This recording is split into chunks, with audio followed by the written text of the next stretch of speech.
Hi everyone, this is Kalyan Kumar and welcome to Chemistry Tutorials, your one-stop channel for a variety of videos covering all parts of chemistry, physical, organic and inorganic. We've been doing the lesson General Organic Chemistry and I've already posted 6 videos on that. The first one was the hybridization of carbon atoms and inductive effect. The second was resonance effect and the third was aromaticity, which I broke up into 4 parts. And today is the time of the part 4, that is hyperconjugation. So this is part 4 of 13 called hyperconjugation. Now in this video we're going to learn what hyperconjugation is, but I'm going to start hyperconjugation in a little bit of a tangential way. Instead of directly describing it, I'm just going to give you a question, something that I want you to think about. But before I do that, let me first of all deviate again a little bit and explain to you how we can compare the acidic strength of 2 compounds. Now again you might wonder where the hell did this come from, but don't worry, we'll be doing a separate video on acidic strength where I'll explain very much in detail and give you several examples for you to understand. But right now, to initiate hyperconjugation, I want you to understand the simplest way of comparing 2 compounds and their acidic strengths. The way we do it is, let's take 2 compounds, HA and HB. Both have a proton. And how are we going to compare their acidic strengths? Well, the basic logic is that let HA lose a proton. If HA loses a proton, it becomes H plus and A minus. Now let's HB lose a proton. It will give you H plus and B minus. You just have to find out in which of these 2 anions, A minus and B minus, does the negative charge have a larger volume to spread? Where does it have a larger volume to occupy? Or where is the concentration of negative charge less? Now let's assume that A minus has greater volume for the negative charge to spread compared to B minus. So where will be the charge concentration, otherwise known as charge density, higher? B minus, because charge is the same on both, but on B there is lesser volume, so charge concentration is greater. And in A minus, charge concentration is less. If in A minus charge concentration is less, charge per unit volume is less, then definitely its attraction for the proton will be less, because per unit volume the charge is lower in A minus. So if the attraction towards the proton is less, it means it can give the proton easily, and therefore HA will be a stronger acid. So what you need to do is compare 2 compounds and you want to compare their acidic strengths. Well, what generally happens is make them lose a proton each and then look at the volume that the negative charge occupies in both of them. The one in which the negative charge occupies a greater volume, the one which has lesser charge density will be more acidic, because its attraction for the proton will be less, the reverse reaction will be less, and therefore the forward reaction in which it is giving the proton is definitely going to be higher. So let's now look at an example. Now I want you to compare the acidic strength of these 2 compounds. Now I want you to pause the video and I want you to compare the acidic strengths of these 2 hydrogens, the ones marked in blue. So pause the video now, try to figure out yourself using the same logic that I told you, make them lose a proton and then get the anion and try to figure out where does the negative charge is more concentrated. The one where it is less concentrated, it is going to be more acidic. Less concentration means less charge density. Less charge density means obviously it is going to attract the proton less and therefore it will be more acidic. So try and figure out this. So this is the way that we would generally do. Now let us draw the anion of both. C minus, there is one H, double bond, CH, single bond. In one case you have 3 hydrogens, while in the same situation in the other compound you have 3 methyl groups or methyl groups, depending upon how you call it. So now, where do you think the negative charge has greater volume? Now, if we look at the fact that methyl group we know has plus I effect, whereas hydrogen, if you remember, was the one on which, the hydrogen was the atom based on which we were comparing the inductive effect. So the inductive effect of hydrogen is 0. This is the reference point. So all the three methyl groups will push the electrons because of the plus I effect towards this carbon, which in turn will push the electron towards this carbon, which in turn will push the electrons towards this carbon, and eventually this carbon gets more negative charge because of the three methyl groups. Whereas here, since the inductive effect of H is 0, it is not going to push electrons, so obviously the negative charge on this carbon is going to be lesser because of lesser inductive effect. So where is the negative charge concentration less? Obviously this one. And therefore, which is going to be more acidic? Remember, lesser concentration of negative charge means lesser attraction for the proton and therefore more acidic. So which one do you think is more acidic? Obviously molecule number 1. But this is the order. It is molecule number 2 which is more acidic compared to molecule number 1. And this is where we introduce the concept of hyperconjugation, because we use inductive effect to find out the acidic strength and say that molecule 1 was more acidic. But remember, we also have to consider another effect called hyperconjugation. So what is hyperconjugation? Now I'm going to explain hyperconjugation in two ways. I'm going to first of all use the basic valence bond theory to explain the various types of hyperconjugation and what is hyperconjugation, and later on I'm going to use the molecular orbital theory to make you understand what is hyperconjugation. Now let me have a bit of a disclaimer here. In case you are in grade 11 or 12, class 11 or 12, you may not need the molecular orbital approach. You can watch that part in case you want to just sort of understand. It's not very complicated, it's not very detailed. Just give you a glimpse of how the molecular orbital theory actually is used to explain this. But in case you want to skip that, you can skip that. So when I start the molecular orbital theory, you can quit the video at that time, or you can just go on and have a look at how the molecular orbital theory explains hyperconjugation. So right now, first of all, I'm going to use the simplistic valence bond theory. So hyperconjugation is a special type of resonance in which delocalization of electrons takes place through overlap between sigma bond orbitals, which could be CH or CC, and pi bond orbital or p orbitals. Now, if you remember, in the case of resonance, we said that resonance is the delocalization of pi electrons. Whereas in the case of hyperconjugation, it is delocalization of pi electrons or p electrons along with delocalization of sigma bonded electrons. Sigma bonded electrons are crucial to hyperconjugation. Whenever sigma bonded electrons are involved in resonance, we call it hyperconjugation. When no sigma bond is involved, it is called resonance. Now, of course, one would say that it is only the terminology which is differing, but not only is the terminology different, the strength of hyperconjugation is also different. Hyperconjugation in general is weaker than resonance because it is very difficult to delocalize a sigma bond where you have a head-on overlap between two orbitals. Whereas pi orbital delocalization is relatively easier because the orbitals are not oriented towards each other, and we know that pi bonds are weaker than sigma bonds. So hyperconjugation is when you involve a sigma bond. It could be CH bond, it could be a CC bond.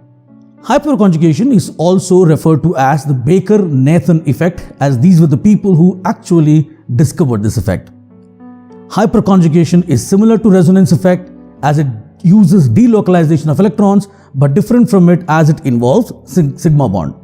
So as I said before, sigma bond involvement would lead to hyperconjugation.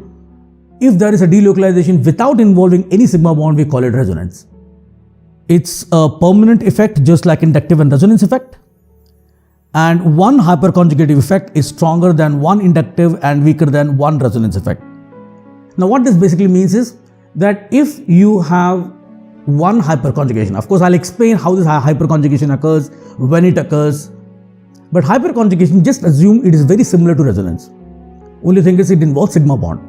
So obviously, as I said, sigma bond delocalization is a little bit difficult. It's weaker than one resonance effect. So one hyperconjugative resonance or one hyperconjugative effect is weaker than one resonance effect, because in resonance the delocalization is better, and it is stronger than one inductive effect. But remember, I'm just comparing one of each. But if I have several hyperconjugative structures, it may become more than a few resonance structures. So you can only compare one resonance with one hyperconjugation and one inductive, but you cannot compare several hyperconjugative structures with a few resonating structures. That is something which is quantitatively unpredictable.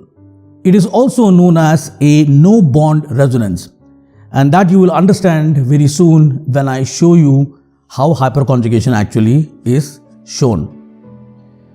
So let's understand the situations where hyperconjugation is exhibited.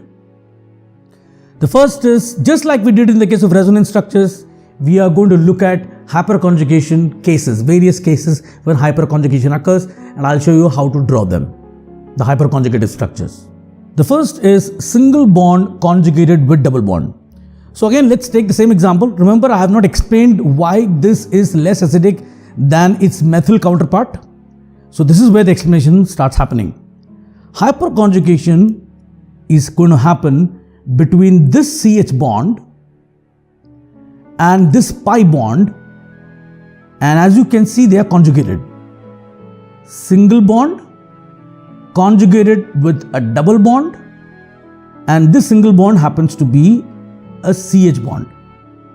So whenever a CH bond is conjugated with a double bond, resonance is going to happen, and that resonance is called hyperconjugation, because in this resonance you have the involvement of sigma bonds.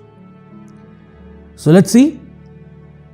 Now this arrow is going to go like this, and the pi bond is going to go like this.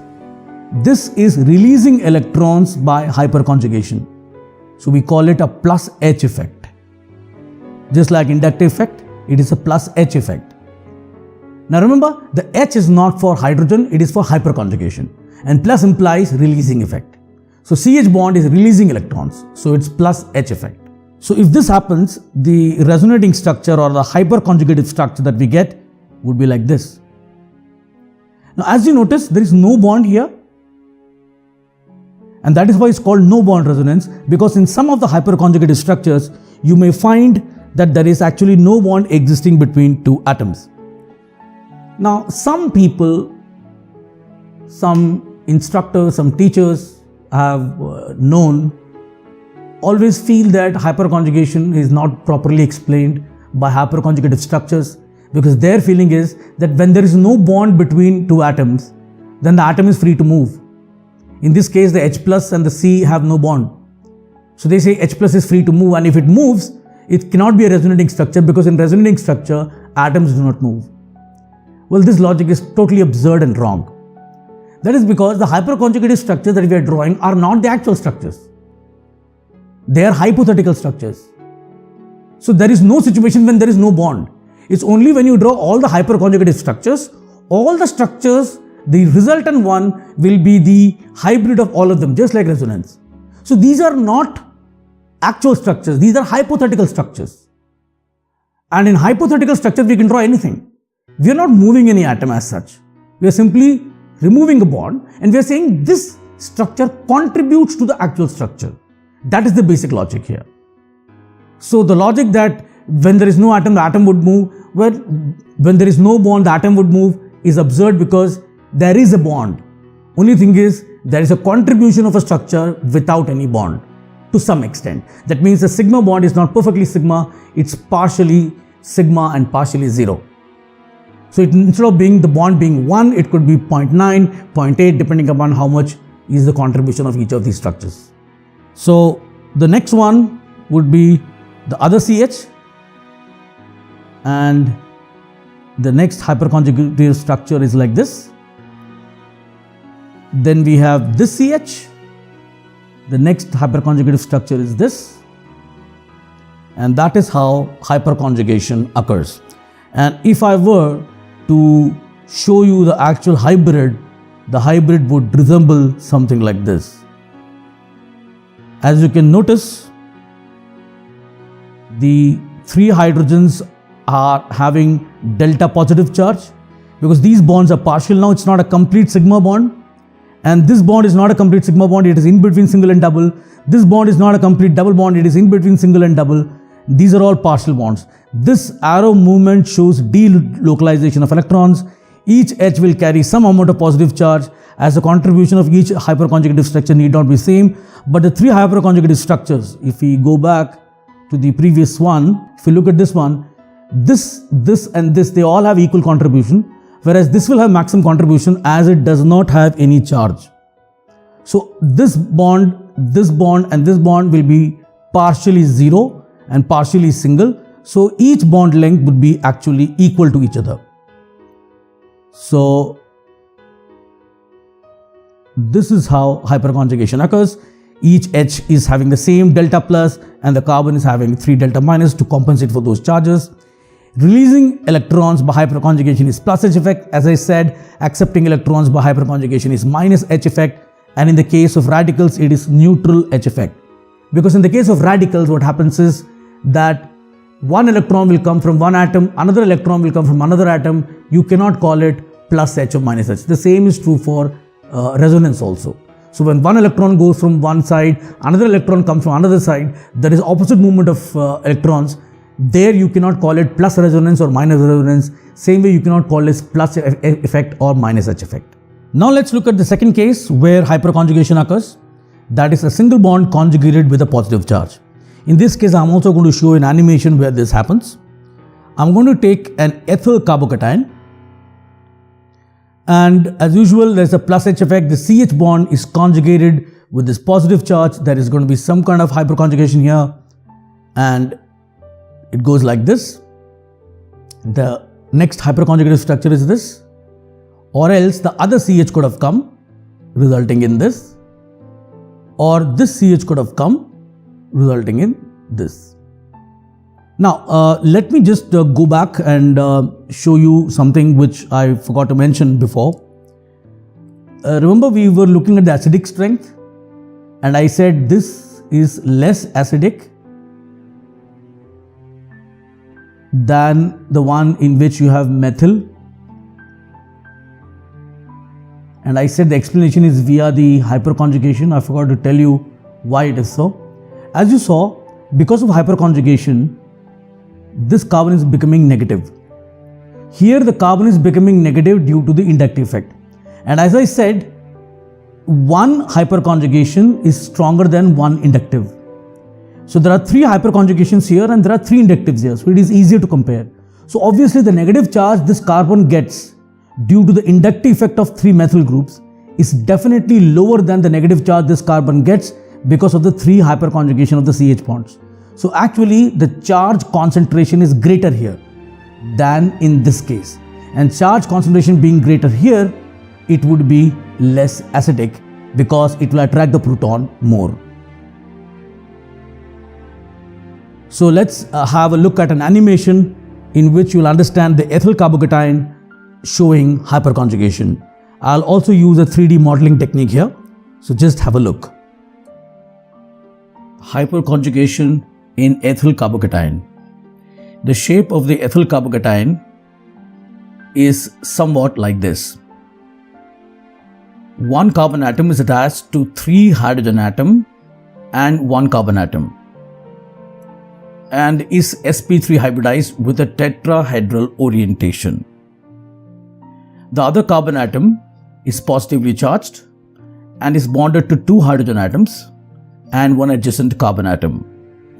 According to the VACPR theory, this carbon atom is bound to have sp2 hybridization with a planar orientation, and this is the 3D view of this particular carbocation.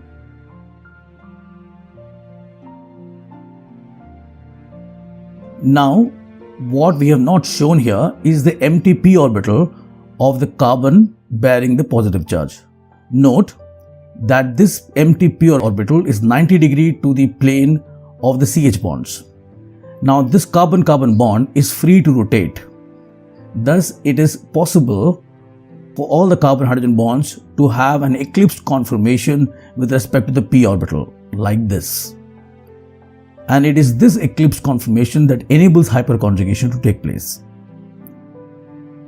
Now, in this situation, the positively charged carbon atom has a tendency to draw electrons from the adjacent and eclipsed CH sigma bond rather than the carbon-hydrogen bonds on the very atom, because the angle of separation is 90 degrees. So this is a kind of resonance. Now this sigma bond sp3 orbital interacts with the empty p orbital to form a pi bond, a carbon-carbon pi bond, and the two carbon-hydrogen bonds become planar because that very carbon that was sp3 hybridized has now become sp2 hybridized. This is the 3D view. And the positive charge then comes on to the hydrogen, and now it is nothing but a proton. Therefore, hyperconjugation is also called a no-bond resonance. Now that we have seen the animation, the next one is a single bond conjugated with an unpaired electron. And this is where I said a neutral H effect, because electrons will move in opposite directions. One electron moves from here, one electron moves from here, and you get the first hyperconjugated structure like this. The radical nature comes onto the H. The next hyperconjugation is this, and the next is with this H. And these are the four structures whose hybrid the actual structure will be. Now, as I mentioned before in the definition of hyperconjugation, the bond that is conjugated could be a CH and could also be a CC. But the CH hyperconjugation is far, far greater than the hyperconjugation of a CC bond. That's why generally when we talk about hyperconjugation, we look for CH rather than CC, because CC hyperconjugation is very, very low compared to the CH hyperconjugation. The next hyperconjugation is single bond conjugated with a negative charge. This will only happen when carbon is attached to a highly electronegative element like F, Cl, Br, etc. And here it is minus H effect. It is going to take the electrons. Because of hyperconjugation, it goes like this. And since the negative charge is stable on Cl, that's why this happens. And it could happen with the other Cl. And it could then also happen with this Cl. And that gives us all the hyperconjugative structures. So that is how hyperconjugation is explained based on the valence bond theory. So now I'm going to enter into the molecular orbital theory. And in case you don't want to understand this, because actually it is not in the course of class 11th and 12th. In the case of hyperconjugation, the valence bond theory is sufficient. But in case you're interested in just understanding how it actually happens, how the MOT actually explains this, you can go ahead and watch the complete video. So the next is the molecular orbital theory approach to hyperconjugation. Now, in valence bond theory, hyperconjugation arises from the presence of additional resonance structures which are due to the conjugation of sigma bonds. In MO theory, hyperconjugation is commonly described as the interaction between molecular orbitals, one of which corresponds to the sigma bonding or non-bonding, and the other could be a bonding or an anti-bonding orbital. Now, please try and understand this very clearly. Hyperconjugation is explained in the case of molecular orbital theory by first of all looking at molecular orbitals. For example, CH molecular orbital and the CC pi bond molecular orbital. Remember, we did in the case of aromaticity the molecular orbital theory for pi bonds. So the CC pi bond will have a molecular orbital and the CH sigma bond will have its own molecular orbital. We are now talking about the interaction between two molecular orbitals. Initially, we talked about molecular orbital to be the result of interaction between two atomic orbitals. And now we are going a step further. We are talking about interaction between two molecular orbitals themselves. And the result is not called a molecular orbital. We don't call it anything. We just say, okay, two molecular orbitals are interacting with each other, just like atomic orbitals would try and interact and produce the molecular orbitals. In order for the interaction to be stabilizing, the higher energy orbital has to be at least partially filled or zero, and the lower energy has to have at least one electron. Well, that's pretty logical, because if you are having two molecular orbitals of different energies and they are interacting, obviously the higher one has to have either no electron or at least one electron, and the lower one has to have electron pair or at least one electron. That is how the interaction can take place. Now, some examples of hyperconjugation using molecular orbital theory. Now, though initially it was believed that the stability of the eclipsed conformation of ethane was lower than the staggered form only due to steric and torsional strains, it is now believed that these two repulsions cannot be responsible for the 3 kcal difference in energies of the two conformers. Now, if you have seen my first video, the hybridization of carbon atoms, when we did the sp3 hybridization, I talked about something called conformation, which is the result of carbon single bond carbon. Now, if you remember, I told you that 3 CH bonds are free to rotate. As you saw in the animation also, they are free to rotate about the single bond. These are called conformations. Now, it is believed that the eclipse bond, in which all the 3 CH bonds are superimposing on each other, they are just one behind the other.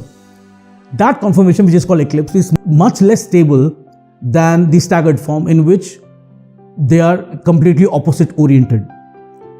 Now, initially it was believed that this is due to steric factor, that the two hydrogens will come closer in eclipsed.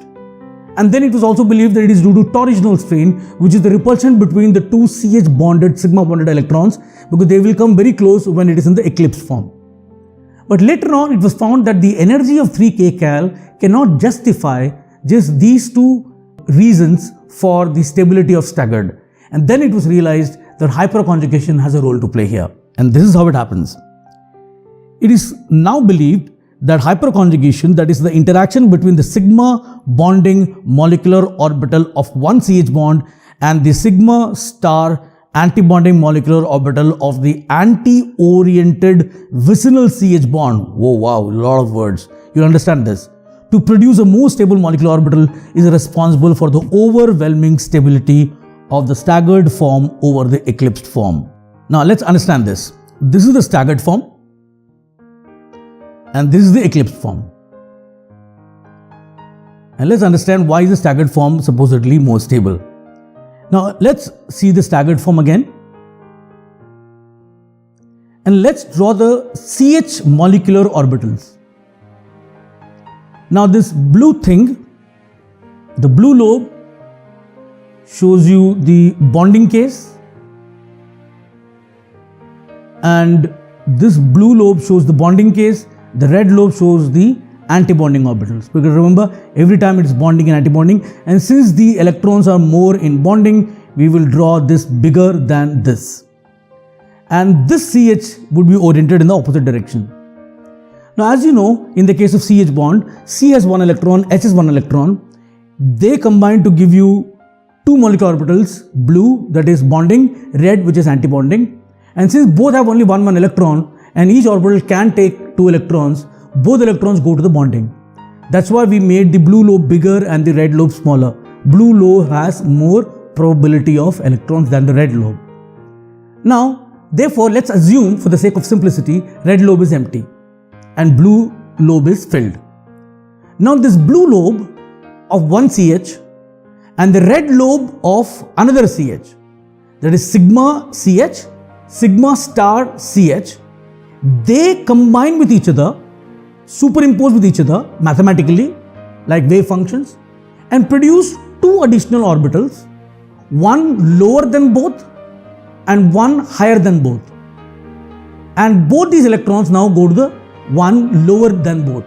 So this interaction helps in lowering the energy of the molecule. So this is the interaction we are talking about on both sides. So what we are saying is, you got a CH bond having 2 electrons,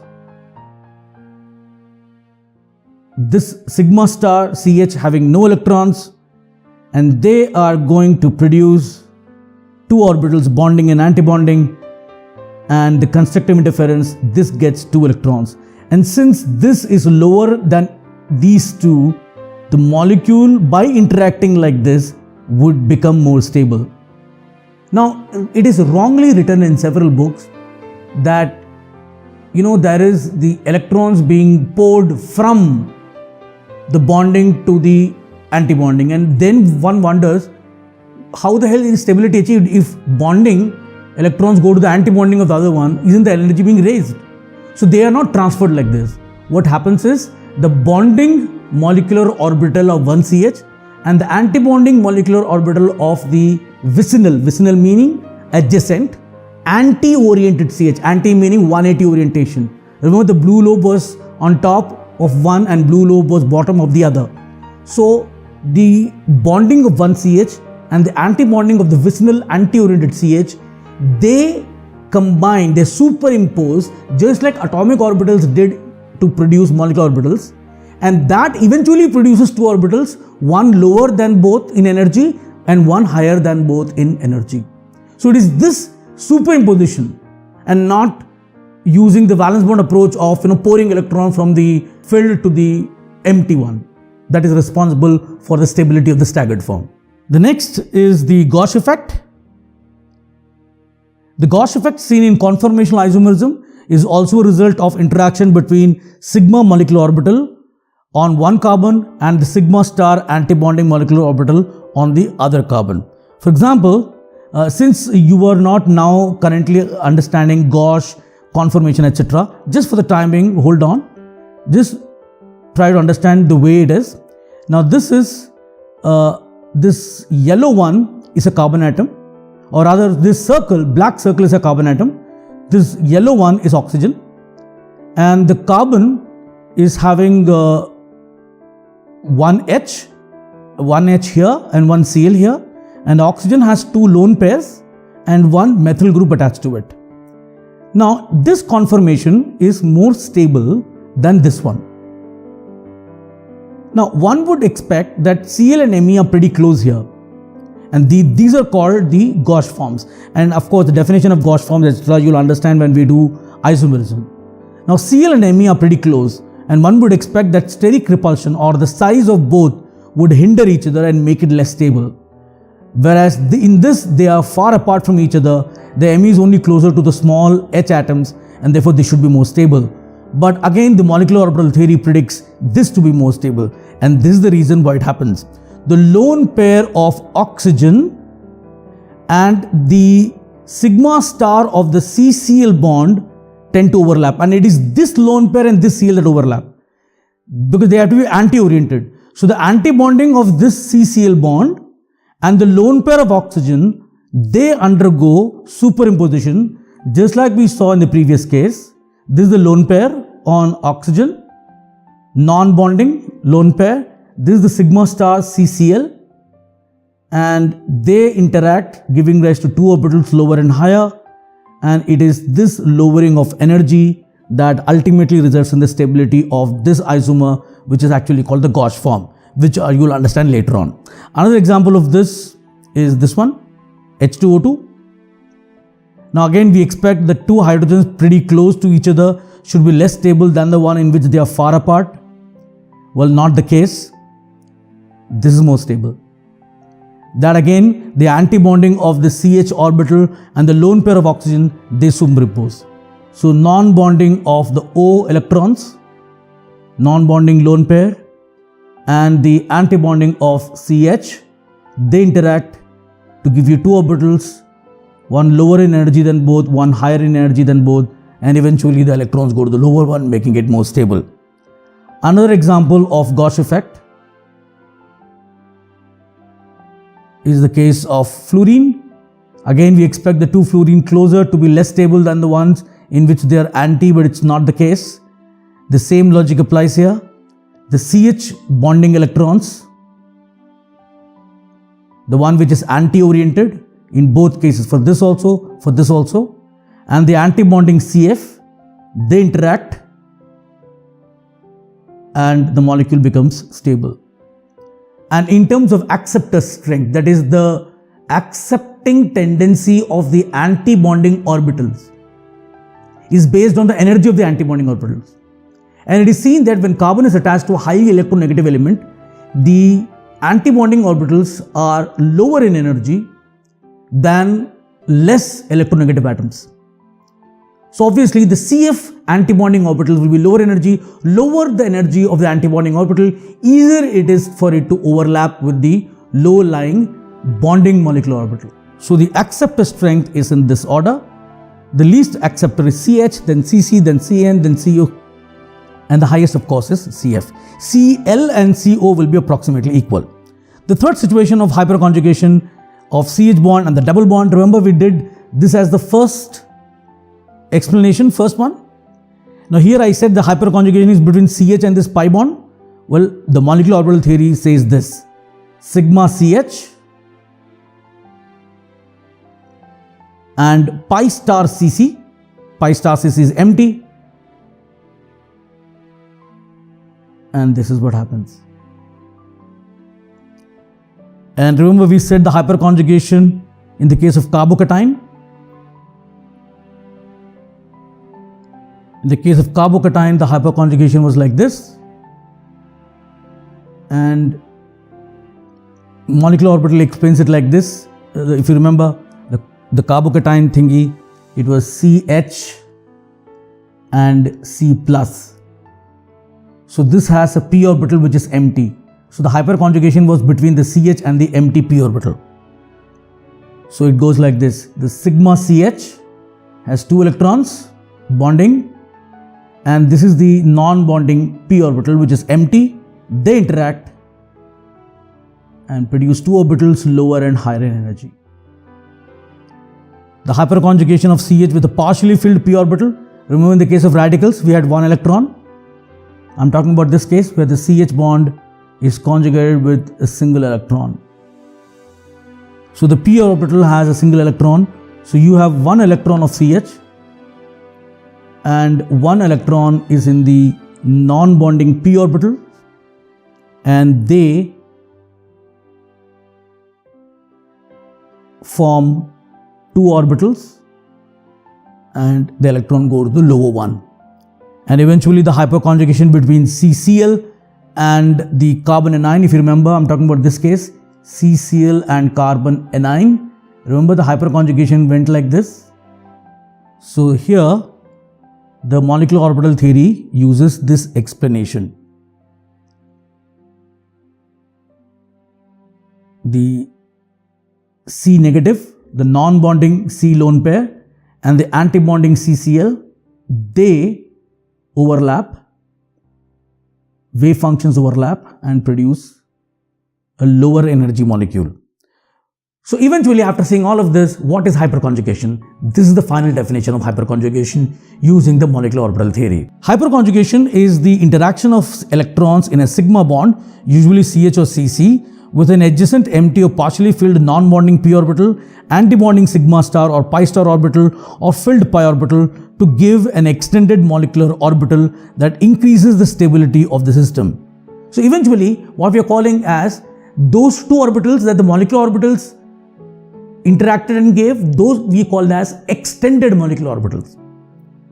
So ultimately, molecular orbitals are overlapping to give extended molecular orbitals, and this is the final definition. Just go through it once more. And that is the end of this video, and I hope this video helped you understand what hyperconjugation is to whatever level you wanted to understand this.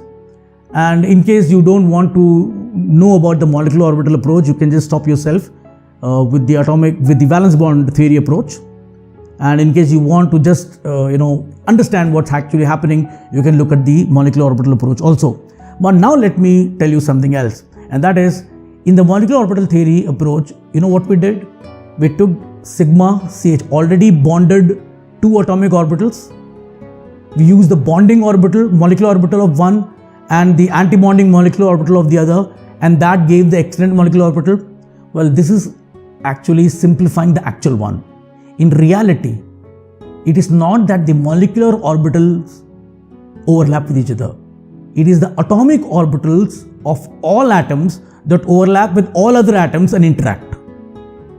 So rather than saying C, the p orbital of C, the s electron of H form bonding and antibonding, and then the bonding of this interact with the antibonding of the other, it is actually you have to use all the atomic orbitals in one go and make all of them interact, That is how the actual molecular orbital theory would work, but that will be too complicated. So what we're doing is, we are doing it in segments. We say, okay, let them bond first, CH bond, let the CF bond form a bond first, and then let's assume that the two molecular orbitals are interacting to give the extended molecular orbital. This is a simplistic view, but ultimately it gets us the same result.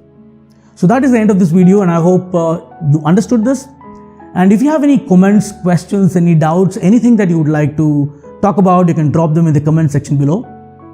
And let me also at this time reveal that I'm now going to start making these videos in Hindi also.